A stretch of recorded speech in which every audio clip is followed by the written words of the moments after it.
সিলেট মহানগরীর করেরপাড়ায় ত্রিকালদর্শী পরম পুরুষ শ্রী শ্রী লোকনাথ ব্রহ্মচারীর মন্দিরে তিরোধান উৎসব শুরু হতে যাচ্ছে আজ। ত্রিকালদর্শী পরম পুরুষ শ্রী শ্রী লোকনাথ ব্রহ্মচারী বাবার 134তম তিরোধান উৎসবের আয়োজন করা হয়েছে। এই মহোৎসব সিলেট সিটি কর্পোরেশনের 8 নং ওয়ার্ডে অবস্থিত করেরপাড়া শ্রী শ্রী লোকনাথ ব্রহ্মচারীর আশ্রম ও মন্দিরে অনুষ্ঠিত হইবে। করেরপাড়া শ্রী শ্রী লোকনাথ ব্রহ্মচারী আশ্রম ও মন্দির পরিচালনা কমিটির আয়োজনে 2 দিনব্যাপী অনুষ্ঠান সূচির মধ্যে রয়েছে আজ 1 জুন শনিবার ভোর 5টা থেকে শ্রীমদ্ভাগবত গীতা পাঠ মঙ্গলাচরণ, ভোর 5টা 18 মিনিটে দিবসব্যাপী শ্রীমদ্ভাগবত গীতা অধ্যয়ন যজ্ঞ আরম্ভ, পরিবেশনায় গীতা সংঘ করেরপাড়া সিলেট। সন্ধ্যা 7টা 1 মিনিটে শ্রীমদ্ভগবত গীতা মহাত্মা পাঠ, সন্ধ্যা 7টা 21 মিনিটে তিরোধান উৎসবের মঙ্গল ঘট স্থাপন, সন্ধ্যা 7টা 31 মিনিটে আরতি কীর্তন এবং বিশেষ প্রার্থনা। পরিবেশনায় শ্রী শ্রী লোকনাথ ব্রহ্মচারী ভক্তবৃন্দ পরিষদ করেরপাড়া সিলেট। রাত 8টা 41 মিনিটে তিরোধান উৎসবের শুভ দিবস 2 জুন রবিবার সকাল 6টাতে 1 মিনিটে উষা কীর্তনের মাধ্যমে সকাল থেকে শুরু হবে কার্যক্রম এবং সকাল 7টা 31 মিনিটে বিশেষ পূজা ও অঞ্জলি প্রদান। সকাল 9টা 1 মিনিটে বাল্যভোগ নিবেদন, সকাল 9টা 31 মিনিটে বাল্যভোগ প্রসাদ বিতরণ করা হবে। সকাল 11টা 1 মিনিটে বিশ্ব শান্তি ও মঙ্গল কামনায় সমবেত মৌন ধ্যান। দুপুর 12টা 1 মিনিটে পদাবলী কীর্তন নিমাই সন্ন্যাস। অপরাহ্ন 1টা 31 মিনিটে রাজভোগ নিবেদন, 2টা 31 মিনিটে রাজভোগ ও মহাপ্রসাদ বিতরণ। সন্ধ্যা 7টা 31 মিনিটে রয়েছে আরতি কীর্তন ও বিশেষ প্রার্থনা এবং রাত 9টা 31 মিনিটে ভক্তিমূলক সাংস্কৃতিক অনুষ্ঠানের মাধ্যমে অনুষ্ঠানের সমাপ্তি ঘটবে। জয় বাবা লোকনাথ। প্রথমেই আমি ধন্যবাদ জানাচ্ছি আমার অত্যন্ত প্রিয়জন, আমাদের সিলেটের পরিচিত মুখ সাংবাদিক জয়দীপ চক্রবর্তীকে আজকে আমাদের এই প্রোগ্রামে এসে আমাদের আজকের প্রোগ্রামকে আরও আনন্দ উপভোগ করতে সহায়তা করার জন্য। আমরা শ্রী শ্রী লোকনাথ ব্রহ্মচারী বাবার মন্দির করেরপাড়া 2 দিনব্যাপী তিরোধান উৎসবের প্রোগ্রাম গ্রহণ করেছি। আমাদের শ্রী শ্রী লোকনাথ ব্রহ্মচারী বাবার মন্দিরের তিরোধান উৎসব 2024-এর আমি সদস্য সচিবের দায়িত্ব পালন করছি। আমার সম্মানিত সদস্য সচিব সিদ্ধাংশু পাঠক শাবলু এবং কোষাধ্যক্ষের দায়িত্বে অভিজিৎ পাল। আমরা নিরলসভাবে কাজ করে যাচ্ছি। আমার মন্দির কমিটির লোকনাথ বাবার মন্দির ও আশ্রম কমিটির সম্মানিত সভাপতি আমার পরম পূজনীয় শ্রীযুক্ত অরবিন্দু দাস মহোদয়, উনি আছেন আমার পাশে। আমাদের মন্দিরের অর্থ সম্পাদক শ্রীযুক্ত গোপাল সেন মহোদয় আছেন এখানে। আমাদের এলাকার বিশিষ্ট রাজনীতিবিদ ধনঞ্জয় দাস ধনু দাদাও এখানে আছেন, লিটন দে সহ অনেকেই আছেন। আমরা এখানে একটি আহ্বায়ক কমিটির মাধ্যমে এবারের 2 দিনব্যাপী যে উৎসবটা আমরা উদযাপন করতে যাচ্ছি। তো আমরা আজকে ভোর 5টা থেকে 1 জুন ভোর 5টা থেকে আমরা শ্রী শ্রী গীতাযজ্ঞের মাধ্যমে আজকে আমরা কার্যক্রম শুরু করেছি। আপনি দেখতে পেয়েছেন যে আমাদের প্রোগ্রাম চলছে, সন্ধ্যা 7টা পর্যন্ত চলবে। 7টা 1 মিনিটে আমরা শ্রীমদ্ভগবত গীতার মাহাত্ম্য পাঠের মাধ্যমে আজকের গীতা স্বাধ্যায় যজ্ঞ আমরা শেষ করব। পরবর্তীতে আমাদের নিয়মিত বাবার প্রার্থনা হবে এবং আগামীকালকের যে মহোৎসবের অধিবাস কীর্তন হবে। অধিবাস কীর্তনে আমাদের কীর্তনী কমলচন্দ্র সহ ওনার সঙ্গীয় দল থাকবে এবং পরবর্তী দিন অর্থাৎ কালকে আমাদের মূল উৎসবে সকালে নিয়মিত প্রার্থনার পরবর্তীতে আমরা মৌন ধ্যান সব বিভিন্ন অনুষ্ঠানের পরবর্তীতে 12টায় আমরা নিমাই সন্ন্যাস, আমাদের অত্র এলাকার আমাদের কমিটি সহ সবার মতামতের ভিত্তিতে আমরা আবার নিমাই সন্ন্যাস পালা শুনবো।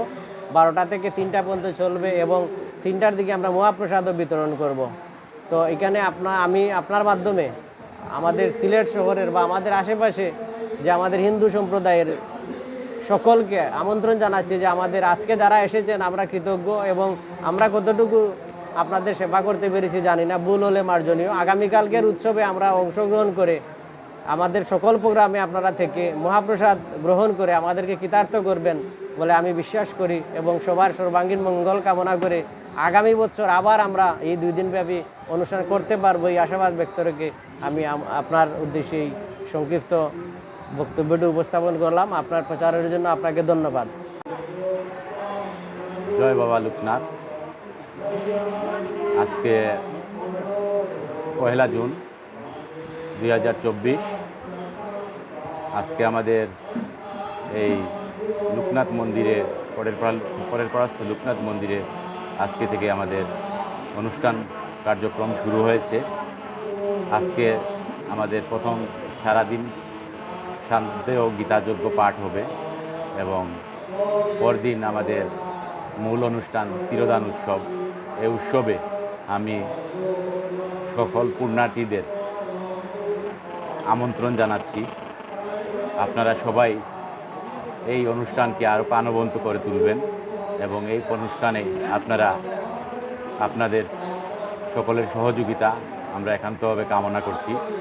আপনাদের সকলের উপস্থিতিতে এই অনুষ্ঠানটি আরও প্রাণবন্ত হয়ে উঠুক এই প্রত্যাশা ব্যক্ত করে আমি শেষ করছি।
Shanti